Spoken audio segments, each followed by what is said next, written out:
আমার বাসায় খুবই জনপ্রিয় একটি জিনিস সেটা হচ্ছে পুডিং। এই পুডিংটা আমি যেভাবে তৈরি করি আপনাদের সঙ্গে সেই রেসিপি আজকে তুলে ধরলাম।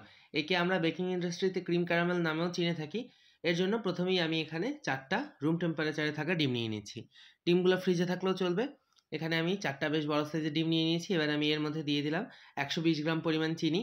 সেই সাথে আমি এখানে ১০০ গ্রাম গুঁড়া দুধ ব্যবহার করলাম। আপনারা চাইলে এখানে যেকোনো ব্র্যান্ডের গুঁড়া দুধ ব্যবহার করতে পারেন। আর আমি এখানে পানি ব্যবহার করলাম ২৫০ এমএল পরিমাণ। এবারে এই সব কিছুকে খুব ভালো করে একত্রে মিশিয়ে নিব এবং এটাকে আমি একটা সাইডে রেখে দিব। আর এই পর্যায়ে আমি এখানে ভ্যানিলা এসেন্স দিয়েছিলাম আর ১ ফোঁটা একটুখানি আমি লেমন ইয়েলো কালার দিয়েছিলাম যাতে একটা সুন্দর কালার আসে।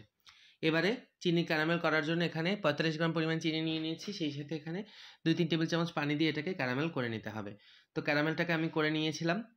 তো ক্যারামেলটা হয়ে যাওয়ার পরে আমি হচ্ছে এটাকে প্যানের মধ্যে সেট করে যখন ভিডিওটা করছিলাম তখন একটু লেট হয়ে গিয়েছিল, তাই এটা প্যানের সাথে একদম শক্ত হয়ে সেট হয়ে গিয়েছিল।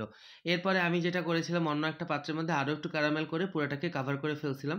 এখানে একটা ভুল হয়েছে, মানে যদি দেরি হয়ে যায় এটাকে একবারে এক রকমের ভাবেই সেট করতে হবে। বেশি ক্যারামেল দিলে কিন্তু আপনার পুডিংয়ের মধ্যে একটা ইফেক্ট করবে। কী ধরনের সমস্যা এসেছে পুডিংয়ের মধ্যে সেটাও আমি দেখিয়ে দিব। এবারে আগে থেকে গুলিয়ে রাখা ডিম, দুধ, চিনির মিশ্রণটাকে একটা প্যানের মধ্যে নিয়ে চুলাতে বসিয়ে দেব। চুলাতে বসিয়ে এটাকে জাস্ট ২-৩ মিনিট একদম মাঝারি চেয়েও কম আঁচে একটুখানি গরম করে নেব।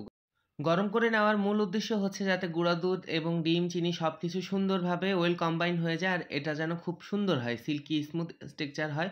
এটাকে হালকা একটু গরম করে নিয়ে আমি আবার এটাকে ছেঁকে নিচ্ছি। ছেঁকে এই ধরনের জেলি জেলি অংশগুলোকে একদমই বাদ দিয়ে দিব। এবারে আমি এটিকে পুডিং মোল্ডের মধ্যে নিয়ে নিচ্ছি। আমি আজকে এখানে ৬ ইঞ্চি সাইজের একটি মোল্ড ইউজ করছি। এবারে অন্য একটি বেকিং ট্রের মধ্যে আমি গরম পানি নিয়ে নিচ্ছি। এবারে তার মধ্যে পুডিংয়ের মোল্ডটাকে বসিয়ে দেবো এবং 150 ডিগ্রি প্রিহিটেড ওভেনে এটাকে আপ ডাউন হিট অন করে ১ ঘন্টার জন্য বেক করে নেব। তো ১ ঘন্টার জন্য আমি এটাকে ওভেনে দিয়ে দিচ্ছি। ১ ঘন্টা পর আমি ওভেন থেকে নামিয়ে নিচ্ছি। ওভেন থেকে নামানোর পরে এটাকে একটু ঠান্ডা করে নেবেন। এরপরে আপনি এটাকে ডিমোল্ড করে নেবেন। আমি এই রেসিপিটি সবসময় করে থাকি। আজকে একটু ক্যারামেল এখানে বেশি হয়ে গিয়েছিল। দেখতেই পাচ্ছেন ক্যারামেল ভেসে উপরে উঠে এসেছে। এই জন্য বলে বেকিংয়ের প্রত্যেকটা জিনিস একদম পারফেক্টলি যদি না হয় তাহলে পারফেক্ট আউটকামও আসে না। তবে যাই হোক, ভুল মানুষ মাত্রই হয়। আমার উচিত ছিল ওই ক্যারামেলটাকে সরিয়ে আবার নতুন করে ৪৫ গ্রাম চিনির ক্যারামেল করে করা, তাহলে একদম পারফেক্ট হতো।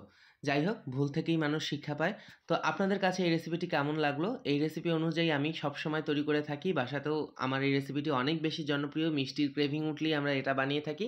আপনাদের কাছে এই ভিডিওটা কেমন লাগলো অবশ্যই জানাবেন। আর দেখা হবে আবারও অন্য কোনো ভিডিওতে। আমি ইয়াদ মোর্শেদ আজকের মতো বিদায় নিচ্ছি। আল্লাহ হাফেজ।